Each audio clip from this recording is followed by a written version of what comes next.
supplement means by definition in addition to. Yep. Right, not replacement for. Right, so ideally it should be used just that, and the more we get from our diet, or the more our supplements reflect foods that are in our diet, the more aligned to health it is.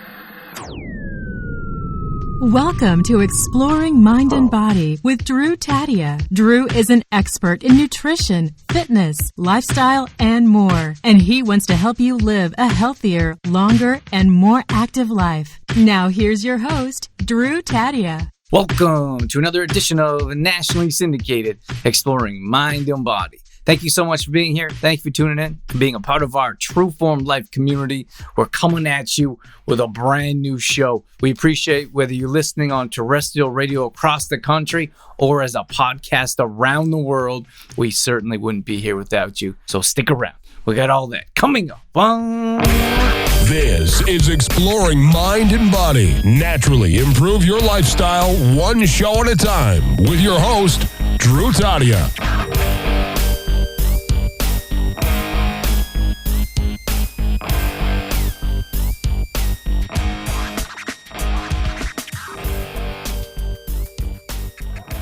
Welcome to another edition of Nationally Syndicated Exploring Mind and Body. We're excited to have a brand new guest. So without further ado, welcome to the show, Dr. Jeff Crippen.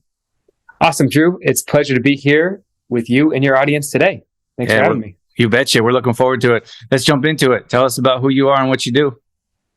Great. So I'm a chiropractor and naturopath. We've got a mindset coaching business as well, helping people be more successful, focusing on what they want and clearing out what they don't want. But the reason I'm here and the reason I got into all that was because of my own health struggles. It originally started when I was about 6 years old, had some pretty bad headaches, and did what, I knew to do, or at that point, my mom and dad knew to do, which is go to the pediatrician and you chart with some children's Tylenol and some children's Advil, and then it gets worse, and then you do ibuprofen, then it gets worse, and you start taking one prescription drug and then another, and then another. And all of a sudden I'm in my teens. I've had a CAT scan. I've had 10 or 12 MRIs of my brain. I've had a surgical consult, and I've seen a dozen different doctors, and the headaches just kept getting worse and worse and worse. And, through the medical system, I realized that, through that experience, I realized the medical system has little to do with health, and unfortunately, not a lot to do with care. And not to say there's a lot of great people in that system, incredible technology, incredible diagnostics, but it's very much a disease treatment system. And I went through a bunch of different options for that, but I realized, how could they give me an intervention, a drug, prescribed surgery, if they never understood what the problem was? And that's what I could never find from that system. And what made sense to me, even in my teen years, as time went on, was if they didn't know what the problem was, how could they solve it? So it was through that and through my own frustration and pain that it launched me on a journey that ultimately led me here as a chiropractor, as a traditional naturopath, working on mindset coaching, and ultimately growing a practice and run a clinic to help others do the same. So there's a bunch of different natural or holistic modalities that you could have chosen. Why these? Yeah, so that's a great question. The short answer is, in terms of the chiropractic piece, the reason I got into that is I really was in college and I was thinking about, I wanted to help others, especially because it just hurt me to see young kids. I know what the effect chronic debilitating pain and disease had on me as a young child. And I wanted to be able to help others avoid that experience. So then the question was, how do you do that?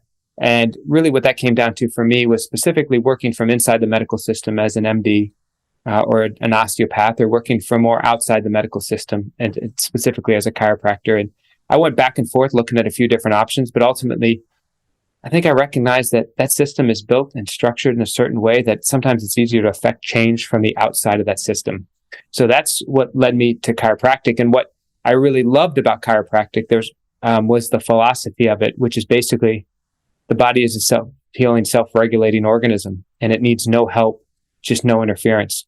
So it's this kind of idea, this vitalistic ability of the body to heal itself, to grow, to get better. And we know that because we cut our knee, and it scabs, it heals, it inflames, it swells, and then ultimately it works again, right? So the body's always trying to heal, and when it gets stuck, it's because there's either an interference in the body's ability to heal or a nutrient missing. And that idea of that self-healing ability of the body really resonated with me and drew me kind of from that philosophical angle to chiropractic. Interesting. So this might be slightly off topic. Tell me about your philosophy on aging. In the sense of what drives aging? Like health and aging, like people expect their health to decline as they get a bit older. What do you think about that?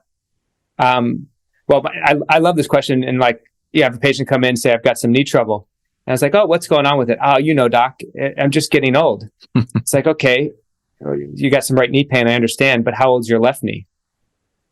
Right. And that idea, you know what I mean? Awesome. It's like that. Yeah. That kind of idea that's like, oh, my right knee's getting old, I'm getting worse just because I'm getting old. Well, how old's your left knee? So my philosophy on, I consider myself very fortunate that, when I work with clients, you get the opportunity to see them get healthier as they age. And I think it is, I've heard you talk about that before, that idea, and I'm 100% in alignment with it, that you can absolutely get older chronologically, but younger from a health or a functional standpoint. It means you can feel better as you age. And that's just not a theory. That's just not an idea. That is 100% practical and available to all of us, no matter where we are, which is, really exciting. Yeah, I love that so much. You don't hear that very often or ever. You just like, we work with clients as well, and it's the same deal. It's like, I'm just getting older or whatever it is. And it kind of drives me crazy a little bit because, I feel like I'm getting better in health. Like my health is improving with knowledge and supplements and nutrition, whatever it is, exercise, mobility. I'm much in better shape. I played professional sports and I'm in better shape now than then. And people wouldn't believe. They're like, no, that's probably not true. That's a lie. And like, no, it's real. It happens. I just feel like that limiting mindset of like, I'm getting older and there's nothing I can do about it, but I'm going to try a bunch of treatments instead of even considering prevention to improve my health. But in most cases, I feel like those are probably just Band-Aids because people don't believe they can actually heal their bodies. Yeah, and unfortunately, that idea of the disease care system kind of trains us to do that, right? It trains us to, as you get older, you're going to start to have symptoms. And when you get symptoms, we're going to not look for the cause. We're going to totally ignore that. And we're going to give you a drug to cover it up. And what do we know that every drug has without fail all the time? Side effects. Exactly. And then what do they do when you walk into your to your doctor and you got a side effect from the first drug? Do they take you off the one that was causing the side effects? No. What do they do? They give you another. Exactly. You get another one and you are on the merry-go-round, right? So you can understand, I can understand how people have that idea because that's what you see around us. That's what you see around most people. What we all need is like positive role models of aging in the sense of people around us who are getting healthier as they age. And that is totally possible. But again, the path of least resistance is not to go that route. So tell me more about your practice. Like what kind of clients are you looking for? I know we're going to talk about women in particular. That's the majority. We have some outliers, but the majority of our listening base. You have a specific demographic or do you have a wide spectrum? Yeah. So, we've been fortunate to attract a whole group of people. I'll tell you what really defines a lot of our practice is women, probably about 70%. A lot of them happen to be mothers, often working. So what do you deal with in that situation? As you well know, energy, tiredness, busy running around with the kids, hormonal issues, going into premenopause, going into perimenopause, going into menopause, and some kind of autoimmune disease. Sometimes you get blood pressure and cardiovascular things. So it kind of branches out from there. And then, through them, you meet the husband or you meet the mom or the dad. And so you get a whole bunch of conditions. But the patients who come to see me, that's who they are in the sense of like the demographics. Why they come to me is one of two reasons. One is they've been to the medical system and they're like nearing the point of, unfortunately medical wreckage, which is like they've been through that whole system. They've had the side effect of the first one, cause the second one, cause the third one, and they've on 3 different medications and the system just didn't work for them. So that's one group. And the second group is just like, I don't really want to go down that route. Drugs and surgery, isn't my jam. And I'm looking to understand how to create health and what do I need to do to apply. So that's kind of the 2 buckets a lot of my patients come into is either been to the medical disease care system, didn't help me get what I want, or I just want to check out of that system and I want to understand what is health and how can I create that in my life. Mm-hmm. I love that. Let's dive a bit deeper here. So, we know energy is a big one. So we're looking at mostly women in particular, and lack of energy. They're coming to see you. You're looking at the reasons why. We're looking at the root of the issue. I love that. Tell us your process of how you diagnose, or is that? Yeah, diagnose? sure. Yeah, well, the evaluation, the diagnosis. Yeah, absolutely. So a few different ways to do that. One of what I would call the fallacy of medicine is this idea of one size fits all, right? Medicine very much operates a lot like it's on an assembly line, which in the sense of like, you have a 2 to 5 minute visit with your doctor, you get something and you're out the door, right? So the difficulty with that is we're not all the same. Some of us are tall, some of us are short, some of us are men, some of us are women, some are older, some of us are younger, right? And that's not to talk about the individual uniquenesses we each have. There's a principle called biochemical individuality. And what that means is the amount of nutrients you could need versus what I could need versus what one of your listeners could need can vary up to 100x. So the amount of zinc or vitamin B or vitamin C or whatever those nutrients are can vary widely person to person. And we know this roughly, just an extreme example, bodybuilders need more protein, than somebody who's lazy and on the couch, right? And pregnant women need more of most all nutrients, right? As they're growing, for themselves and support the fetus. So nutrient requirements can vary drastically from person to person. So how do we figure out what someone needs? Well, we do that a couple different ways. One is we'll use blood work. It's not my primary method of analysis, but we use blood work. And when we do, we'll just not just take the reference ranges, we'll break it down into ideal ranges. So what's the optimal or wellness range? So one example that your listeners may be familiar with is called TSH, or thyroid stimulating hormone. One of the most common blood tests that's done for thyroid function. So the lab range will vary lab to lab, but it's roughly somewhere between 0.4 and 4.5, right? That's roughly the lab range for it. But the question is, what does that really tell us? And the answer is not much. It's like if you have a kid in college and they came home and you asked them what their GPA was, and they said somewhere between 0.4 and 4.5, right? In the US, the 4-point system. What do you know about the kid?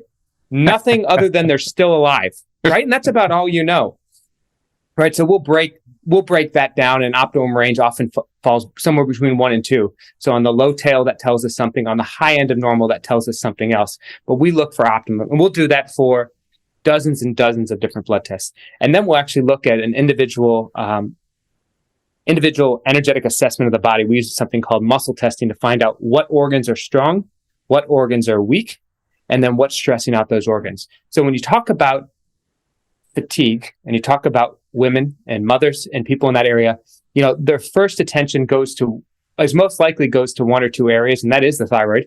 That is a common thing that most people will think of or assume, and that may or may not be true, but that's something we'll look at. And the other one is the adrenals.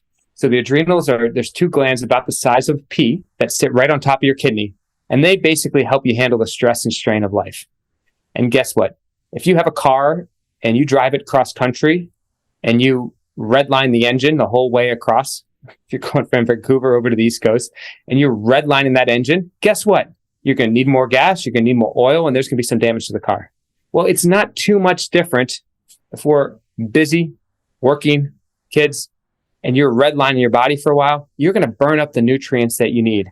So what we'll do is look at which part of the body kind of got burned up, and then we'll rebuild it with a combination of functional whole food nutritions, some herbal therapy, and then some lifestyle factors to help rebuild and support those tissues. And we can dive in more of either one of those that you want. But that's kind of the big picture approach we'll take. Mm-hmm. That's awesome. Yeah, this is fantastic. Let's keep on this path. Tell us those 3 categories. Are those your 3 pillars that you go over with them? Yeah, so we'll take the case of so let's say it shows up as an adrenal. So let's say we look at the adrenal. So what are some things we could possibly look at for that? So a couple things we'll think of. The most important vitamins for the adrenal gland are B vitamins. And by this, I'm talking about whole food-based B vitamins. So this is going to be, foods such as liver, nutritional yeast, sweet potato, beets. These are all very rich sources of B vitamins. And I'm not talking about synthetic stuff you can buy off the shelf, because that's maybe not necessarily going to give you all those nutrients. So whole food-based B vitamins, whole food vitamin C. So again, that can include not just ascorbic acid, which is what you'll find if you go to, a lot of supplements will have ascorbic acid, but a food base would include things like bioflavonoids. One of them happens to be something called rutin, which is very high in buckwheat and onions and apples. Actual adrenal gland, for those who eat meat, can be a very rich source of it. So there's supplements that are actually made from food. There's a copper-based enzyme called tyrosinase, which is very important. So anyway, we can go into more depth on that, but they're nutrients to rebuild the adrenal. So those are a couple of them right there. On the herbal side, we can look at, a whole bunch of different herbs that we might, and what we're doing is looking at this whole picture and then individually calibrating what's best for the person at that time. But broadly, the herbs we're looking at are ashwagandha, which is phenomenal for the adrenals. Also a very good thyroid herb as well. So you could look at rhodiola, Korean ginseng, to a lesser degree, even echinacea, which is, a lot of people think of it as immune boosting, which it absolutely is. But traditionally, it was actually used as an adaptogenic or adrenal tonic herb. We could look at even a Chinese herb called schisandra. And anyway, we could build out more from there. And then go ahead.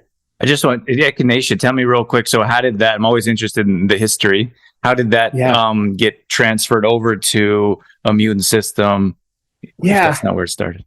Yeah, no, that's interesting. So this, and I think there's basically different healing traditions on it, but a lot of us in the West now think of that as immune boosting. I was meeting with an herbalist, a guy named Kerry Bone out of Australia. And what he was telling us is echinacea is phenomenal for adrenal function. And then even more than that, the benefits of echinacea are traditionally it's from taking it consistently every day. So taking it consistently for a month, but if you take it for 2 months, you got more benefits than a month, and up to 6 months and a year, and up to 2 years, the most continuous benefits of that. Now, you can look at echinacea specifically, and you can see increase in thymus function. Thymus is a gland that sits just behind the breastbone and is involved for the maturation of the immune system. And you can see increased white blood cell count, which is very good to prevent against infection. But the other thing about echinacea you'll see is a calming down or a modulation of the immune system. So people with autoimmune conditions, echinacea actually calms down the immune system, so it's not attacking the body so much. So you have a modulating effect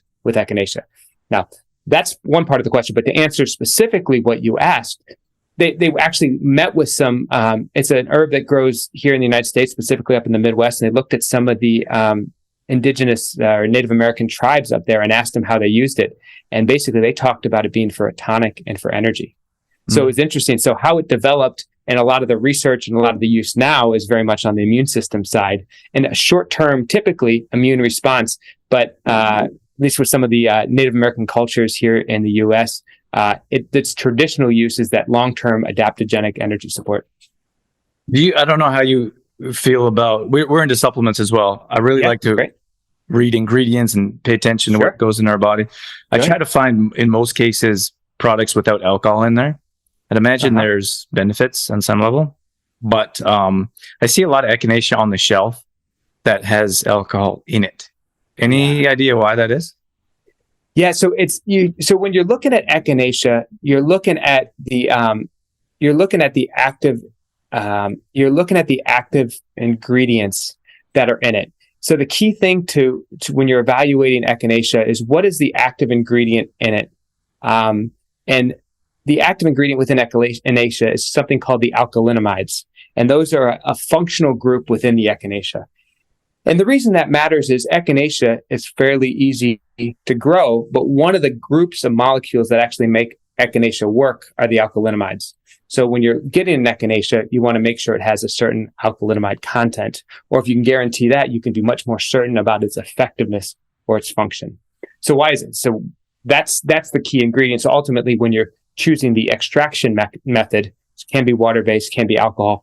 From what I understand, alcohol is a much better solvent to help extract those alkalinamides. You can find it. I've used it in an alcohol extract and also use it in a tablet form as well. But the key is, no matter which one you look at, you're looking for that alkalinamide content. But I agree with you generally about trying to avoid alcohol if we can. Right. Okay, that's great. Appreciate that. One more nerdy question on my part. Sure. Just to dive deep into this vitamin C. Now, I understand there's a ascorbic acid and absorbic acid. Can you differentiate that for me? Yeah. So what So what I'm familiar with is I'm familiar mostly with the ascorbic acid. So are they different? Are different components? Is that what you're saying? Right? Yeah, I could be completely wrong. I understood that when you're looking at a vitamin C supplement, you can see them as the base as absorbic acid or ascorbic acid. Got it. And I don't know if one's better than the other, or if maybe I'm completely out to lunch on that question. Good. No, you could be totally right. I'll tell you what I look for when I see a vitamin C supplement. I look at the ingredients as well. I'm 100% with you.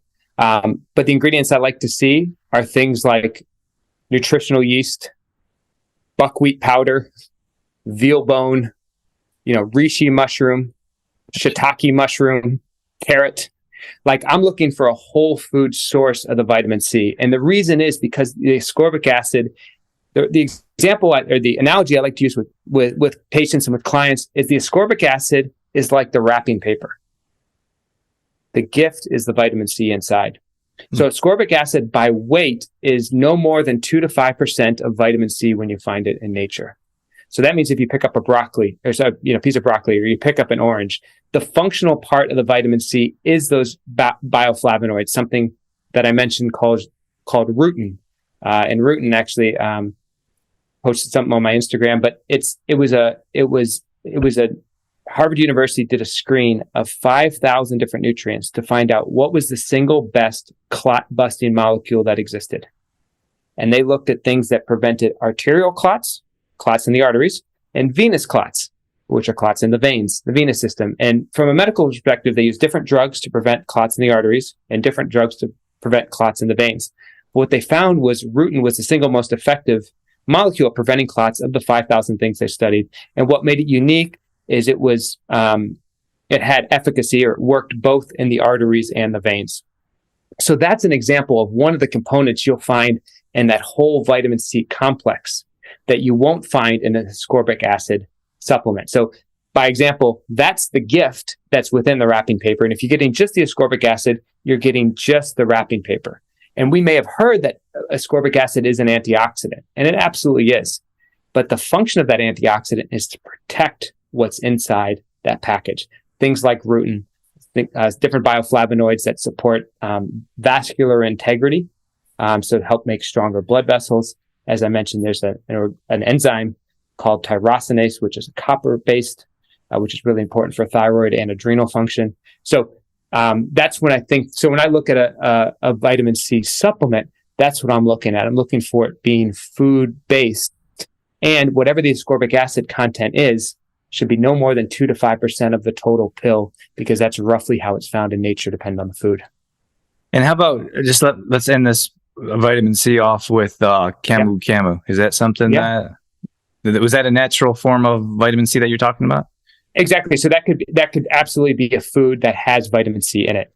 Yeah. Right. So that would be an example of a whole food base. So then what you'd be looking at is, the ratio of camu to the ascorbic acid, and then how well balanced the individual nutrients, the individual pieces of the gift of vitamin C are balanced in camu versus other nutrients, which I haven't dove into exactly, but those would be the things I would look at. But certainly the more food-based it is, the healthier it's going to be, in the sense of promoting health and giving the body what it needs. Yeah, awesome. Appreciate that. I'm 100% on board with food first. We always believe food heals, food cures, food prevents. And then we got into supplementation when we knew people weren't going to eat the food that we're telling them to eat. Sure. So that would... I just think a supplement means, just to your point, supplement means by definition, in addition to. Yep. Right. Not replacement for. Right. So ideally it should be used just that. And the more we get from our diet, or the more our supplements reflect foods that are in our diet, the more aligned to health it is. Yeah, 100%. Oh, we don't have too much time. Was there one more pillar that we could go over? Did we get to all three, or just the two? Yeah, let's see. We talked about herbs. Yeah. So we'll just talk briefly about lifestyle things. So when somebody's in real adrenal fatigue, there's often a tendency to push, work hard, caffeine, keep going. Often in these people, it's very paradoxical, and sometimes a difficult conversation, that actually you can feel better, have more energy, and actually lose more weight if you first take a step back, allow the body to rest, focus more on restorative types of exercise. And And as you build up the adrenals, then you can push more into higher intensity, making sure they get a consistent sleep schedule, go to bed earlier, even to create some time for, laying down during the day, which is definitely a challenge for all of us, especially busy moms. But even if it's just 15 or 20 minutes, even if you don't fall asleep and take a nap, creating some time to just allow the body to rest.